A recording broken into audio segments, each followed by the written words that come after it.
Welcome to my channel. Hello friends, അപ്പോൾ ഇന്നത്തെ എൻ്റെ വീഡിയോ എന്ന് പറഞ്ഞാൽ നമ്മുടെ സമസ്ത മദ്രസയിലെ 5ാം ക്ലാസ്സത്തെ അഖീദയിലെ ഉത്തരങ്ങളാണെന്ന് ഷെയർ ചെയ്യാൻ പോകുന്നത്, രണ്ടാമത്തെ പാഠത്തെ. അപ്പോൾ നമുക്ക് വീഡിയോയിലോട്ട് പോയാലോ? വീഡിയോയിലോട്ട് പോകുന്ന മുമ്പ് എൻ്റെ ചാനൽ ആദ്യമായിട്ട് കാണുന്നവരുണ്ടെങ്കിൽ സബ്സ്ക്രൈബ് ചെയ്യുക, ലൈക്ക് ചെയ്യുക, ഷെയർ ചെയ്യുക, കമൻറ്റ് ചെയ്യുക. സബ്സ്ക്രൈബിൻ്റെ തൊട്ടടുത്തുള്ള ബെൽ ബട്ടൺ ഒന്ന് ക്ലിക്ക് ചെയ്യുക.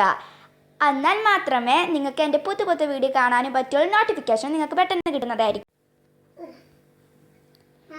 അപ്പോൾ ഓക്കെ, ഒന്നാമത്തെ ക്വസ്റ്റ്യൻ, തൗഹീദ് എന്നാൽ എന്ത്? അപ്പോൾ അതിൻ്റെ ആൻസർ, അല്ലാഹു സാത്തിലും സിഫാത്തിലും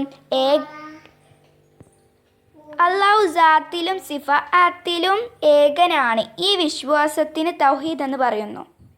ഇനി രണ്ടാമത്തെ ക്വസ്റ്റ്യൻ, ഷിർക്ക് എന്നാൽ എന്ത്? ആൻസർ, അള്ളാഹുവിൻ്റെ കേൾവി, കഴിവ്, അറിവ്, ശക്തി മുതലായ സിഫത്തുകളോട് സാദൃശ്യമായോ സൃഷ്ടികളിൽ ആർക്കെങ്കിലും ഉണ്ടെന്ന് വിശ്വസിക്കലും അവകാശപ്പെടലും ഷിർക്കാണ്. അതിക്രൂരമായ അതിക്രമമാണ് ഷിർക്ക്. മൂന്നാമത്തെ ക്വസ്റ്റ്യൻ, ഇബാദത്ത് എന്നാൽ എന്ത്? ഉത്തരം, അങ്ങേ അറ്റം ആദരവും ഭയഭക്തിയും ഉള്ളുകൊണ്ട് പരമാവധി താഴ്മ ചെയ്യലാണ് ഇബാദത്ത്. അപ്പോൾ 3 ആൻസർ ഞാൻ നിങ്ങളായിട്ട് ഷെയർ ചെയ്തു. അപ്പോൾ ഇനി നമുക്ക് അടുത്ത വീഡിയോയിൽ കാണാം. ബൈ.